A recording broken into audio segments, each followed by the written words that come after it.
Just start off with John, just tell us why you're here in Lincoln. To support Karen Lee. Karen's worked with me since she was elected. She was my parliamentary private secretary for a period. She's one of our shadow ministers who, when we go into government, will play a key role in that government. So I'm here to make sure that she's, well, basically has the support on the streets in particular. This is a key seat for us. We need to win it to get us into government, and I think we will. And we'll win it for two reasons. One is the policies that we're advocating. They're ideally suited to transform people's lives in this area. But also I think people recognise that Karen Lee, as I said, one of the hardest working MPs I've met ever. And I've been in Parliament quite a while. And she's just a strong voice on behalf of the local community, embedded within the local community. She works at the grassroots as well as national policy making, so it's important that Karen returns because I think she'll play a vital role in transforming this local community, but also in their national role transforming the country. I just want to start off with Brexit. Your leader has made his position clear on what he would offer in the second referendum, where he would campaign. Where would you campaign on the second referendum? Well, we'll see what comes out of the negotiations. At the moment, and I've said it for quite a while, I can't see a better deal than Remain, but I'll see what comes out of those negotiations. I was involved 6 weeks for the negotiations with Theresa May's cabinet, and we were in communication then with our European Union partners too. So we could see a deal emerging based around a permanent customs union, close relationship with the single market, but it'd be a new customs union where we'd have an influence over future trade deals that would reflect our economic input into Europe overall, our economic scale. But also what we need to ensure that is that we have dynamic control over regulations, for example, consumer, environmental and workers' rights. So if we could get a package like that, you could see it could just about protect jobs and the economy overall. And you could see if you're a Leave voter, it may well be something that you'd vote for because it would be a sensible and credible deal. I still think Remain is most probably the better option, but we'll see as we go through negotiations. The key thing for us, though, is that let the people decide. At the end of the day, it's the people that make that decision. Once that decision's made, we'll implement it. We've got quite a few Leave voting areas around Lincolnshire. And they would argue in saying that we've already had one referendum, why would we need another? What would your response be? My constituency voted Leave, and I've been talking to local community members all the time. I've been talking them through. And most of them are saying, actually, before we make the final decision, I'd like to see what sort of basis we're leaving on. And if it's good enough, they'll vote for it. If it's not, they won't. And I think it's like anything else, really. You want to make yourself the final decision. Nobody votes to lose their jobs or have their living standards undermined, so therefore they'd rather than have a leap in the dark, they want to see what the deal is first before they make their final decision. But it will be the people who make that decision and will implement whatever they decide. Just want to move on to Leave voters again. In Grimsby, for example, there's been polls putting Labour behind. Are you at all confident of tackling those Leave voting seats? I think we can. 2 reasons. One is because we're offering them the opportunity to vote for Leave on a final deal. That's the first thing. So that if that's their wish, that they can bring it about on that basis. But also the salience of issues. Brexit is important to many people, but actually what we're finding on the doorstep is that it's probably more important that the NHS is not privatised or sold off to Trump. It's more important that actually the schools are properly funded than the cuts that they've had at the moment. And it's more important that they see police on the streets and a fire service that's fully funded.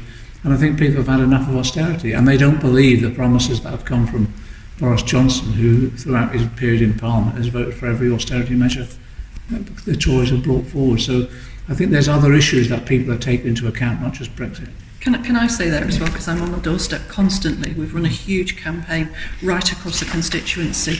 There are 3 things coming out. It's not overwhelmingly Brexit, I promise you. Brexit is one of the issues, but it's also about the impact of austerity right across the city, and it's about climate change too. People are worried about all of those things, not just Brexit. And just going to move on to health, because you mentioned it just there. The hospital is in special measures, both financially and quality special measures. It's set a target for around about £70 million deficit. I wanted to ask you, do you think that is an overspend on the hospital's part, or is it underfunded? Underfunding largely, and the pressure that they're under all the time. Obviously you'll always be able to improve any management system, of course you can, but the issue overall is that we've had 9 years of harsh austerity. On average, the National Health Service usually needs about 4% a year growth. Under the New Labour, at times it was 6%. We get to 2010, and the Conservatives and the Lib Democrats take over, and they're providing the NHS with just over 1%. So year after year, you can see why the financial problems have arisen. You can see the pressure that puts on staff and management overall, and you can see how things can start falling apart. And I've been touring around the country, and some of it is shocking. And I'll give you an example. My local health hospital in Hillingdon is Boris Johnson's local hospital. They've just closed the children's wards completely because they're unsafe, because of lack of investment. I've been campaigning for nearly a decade to try and get that hospital rebuilt, or the money at least to refurbish it. They've just closed the wards in Boris Johnson's own hospital, the children's wards, because they're unsafe. That shows you what the Tories have done to our NHS. So what we need now is consistent funding. That's what they'll get from Labour. What we put forward is that 4% growth that the clinicians have asked for. And what we've said is that in addition to that, we're going to tackle social care, because a lot of the people who wind up in hospital, older people, because there's a lack of social care. So we're making sure we have free personal social care for elderly people. And also what we're trying to do as well is make sure that we recruit. And part of the recruitment process is that we've got 100,000 vacancies at the moment in the NHS. And that does relate partly to Brexit as well. What we've got to do is our relationship with Europe in the future has got to be based upon making sure that we can recruit the staff that we need from across Europe. And we don't cut off our nose to spite our own faces by undue restrictions on freedom of movement in that way. I'd like to say something here as well. The hard-working staff at Lincoln County Hospital are what keep that hospital going. They often go off shift up to an hour late. Until 2017, I'd worked at that hospital for 14 years, and I know what makes it tick. And those staff, they're what's keeping that hospital going. And I was watching the local news last night, and it was talking about ambulances queuing outside of hospitals, and apparently at Lincoln County, it's among the worst. It's probably the worst in the whole of this county. And I do know, because I still get contacts from people at the hospital telling me what the situation is in A&E, and you know I've put it out on my social media feed so that people know. It's appalling. And the bottom line is it's chronic underfunding. There are other issues, and of course you could organise better if it was properly funded, but proper funding is absolutely key. Just on the funding, the amount that the hospital actually needs in not just backlog maintenance, but in some plans it wants to shake up services is £450 million. Is that something you could give? Yeah, if you look at the scale of resources that we've put forward, on capital we've put about £15 billion worth on just on capital alone. Now Boris Johnson was, if you remember, Boris Johnson was promising 40 new hospitals. Then we discovered actually it was just 6 reconfigurations. What we're saying is let the clinicians decide where that money goes. There's £15 billion we've put in for capital expenditure. A lot of the clinicians are saying, yes, it might be a few new hospitals, actually it might be refurbishments, but it might also need to be quite a scale of investment in equipment to let the people at the front line tell us what's needed, rather than politicians in Whitehall decide or use them as publicity stunts. Just finally, John, I wanted to talk about rail nationalisation. Yeah. We've had London trains coming to Lincoln now. Is that something that will carry on under Labour, even if it was nationalised? It'll be better. It'll be better. What we want to do now is make sure that we bring rail back under public ownership. Why are we saying that?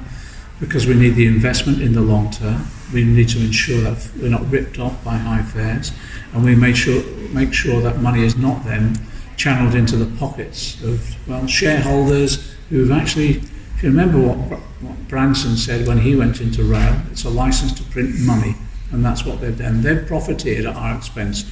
High cost fares, not enough investment. So in areas like this, you'll get the investment that's needed. You'll have a service that is regular, but also invested for the future.